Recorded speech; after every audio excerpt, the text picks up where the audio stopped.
Alright, so I'm going to be doing a comic review, and this is another book sent to me by my friend Chris. Chris, thank you once again. I'm going to be reviewing Daredevil, Daredevil Hell Breaks Loose. I almost said All Hell Breaks Loose, but nope, the all is out there because this title is different apparently. This is the first volume of the start of the Saladin Ahmed run, taking place just after the massively well-acclaimed, well-loved Chip Zdarsky run. I gotta be honest right out of the gate, I do not envy Saladin Ahmed's place right now. Because imagine following up with after that run, after Chip Zdarsky's Daredevil run, like just kind of sit back and think on like, holy shit, that was amazing. What have I got? So if you guys remember, because it is kind of important that we talk about Chip Zdarsky's run because it's kind of important in this comic. What happened in this book? What happened in this book is that before in Chip Zdarsky's run, is that Matt, after leading the Fist and fighting the Beast and fighting in the name of God, he lost a lot of his memories and became a priest in Hell's Kitchen. He's basically rebooting his life, but the old Daredevil in his brain is like scratching its way out. And this is where we leave off with that. Matt is trying to get his life back together take on a new life, get away from what he calls the devil, Daredevil. But the problem is, there's some old ghosts that are looking to ruin Matt's life, or should I say, old demons? Because in here, the running thing of Saladin Ahmed's Daredevil run is that Daredevil is battling the 7 deadly sins. Yeah, he first encounters Sloth, who possesses Elektra, who is currently also Daredevil. He also encounters Envy, who has possessed Ben Urich, and also She-Hulk, who's possessed by Gluttony. I do know, Wolverine gets possessed by Lust, I believe, in the comic, and I think Wilson Fisk is possessed by Greed. So yeah, Daredevil's battling the 7 deadly sins throughout this comic, who are all coming after him. We don't know why they're coming after him. All we know is, after that whole thing with the Beast and Matt going to hell, it's now, all bets are off to go after Daredevil. So the comic is solid. I really love, first off, the artwork by who is it? Who does the artwork?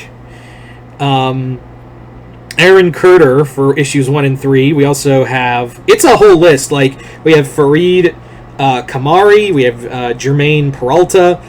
Yeah, we've got a whole group of people, and the artwork in here is just fantastic. I really like it. It actually invokes a lot of that late 90s, early 2000s type Daredevil artwork that I really enjoy. Outside of Quesada, but yeah. I also love the interpretations of the demons. I really like how they all feel they don't feel cartoony or anything. They feel like they're actually how they're connected to their own sins. And even though it takes 5 issues until Matt realizes what everyone else realized, it is kind of a neat reveal. And this isn't the first time Daredevil's fought beings from hell. Obviously, for those who remember, Blackheart first started as a Daredevil villain. Yeah, before he went to Ghost Rider. Yeah, that was a whole thing. Among other things, I also like how Matt is trying to forget his life as Daredevil. He is trying to move past all of the trauma that he had caused and inflicted on others and himself, and now has this group of orphans that he's trying to take care of and try to keep off the beaten path. But the thing is, it's Matt Murdock. This is one of the most self-destructive people on the planet. So yeah, it's a little hard. It's a little hard for good old Matt Murdock to be anything but Daredevil. I also love the action sequences in here. I love the fight between She-Hulk and Matt. It's a solid fight. I also like how they use the black Daredevil's black costume and make it from his priest outfit. I really do like it. Let me see if I can give you a solid look at the picture, at the costume, because I think it's a nice little callback to it. Here we go. Yeah, of course, Doctor Strange shows up because, of course, you've got demonic possessions and whatnot. And that's what I also like, is that Matt has to use his power as a priest to battle these demons, and he has to use different exorcisms. It's almost like Saladin Ahmed was watching episodes of Supernatural and was going, I can do that. Yeah. So Matt has to like utilize different exorcisms on each of the 7 deadly sins. And in here, we've beaten like 3 of the sins, but again, the comic's still going. I know some people already know what the answer is, but there's still 4 sins out there, and we still don't know why specifically they're coming after Matt. But I am really excited to read more of this comic. Is it the perfect follow-up to Chip Zdarsky's run? I would say no.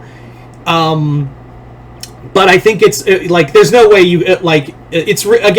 I feel bad for Saladin Ahmed because Chip Zdarsky's run is goated as one of the best Daredevil runs of all time. So it's kind of hard to follow that. But I think it's a pretty solid book all the same. So yeah, there you go. So if you've read Daredevil Hell Breaks Loose or any of the Daredevil Saladin Ahmed comic, let me know in the comments below. Other than that, Chris, thank you once again for the comic. Yeah, I'm Mr. Multiverse. I'll see you next time in the Multiverse.